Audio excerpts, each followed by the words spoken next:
Good morning and happy Tuesday to everybody. Hope you all had a wonderful rest last night. See, we're up to lesson 11, and the title of our lesson for this week is Apostasy and Intercession. And it comes from the book of Exodus chapter 32.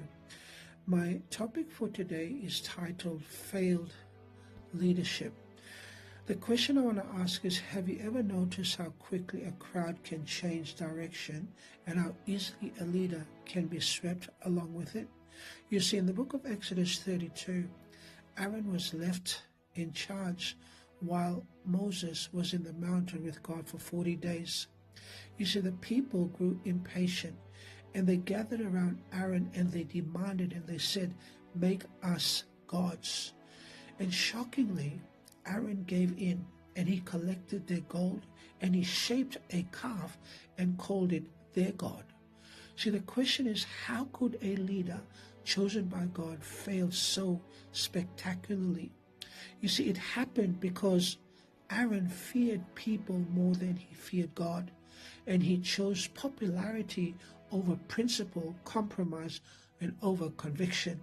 You see, and that's not just Aaron's story. It's our story as well.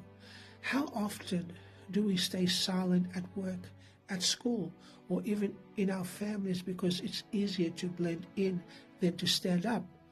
But the true leadership, my friends, this isn't about pleasing the crowd. It's about guiding people towards truth, even when it costs us.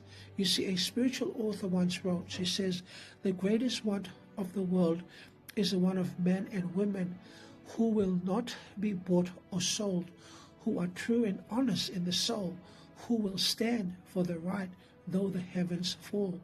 So here's the challenge. Will you be the kind of leader in your community, your family, your church? The crowd may push, the pressure may rise, but if your eyes are on God, you won't be swept away. Instead, you'll stand firm and inspire others to do the same. God bless.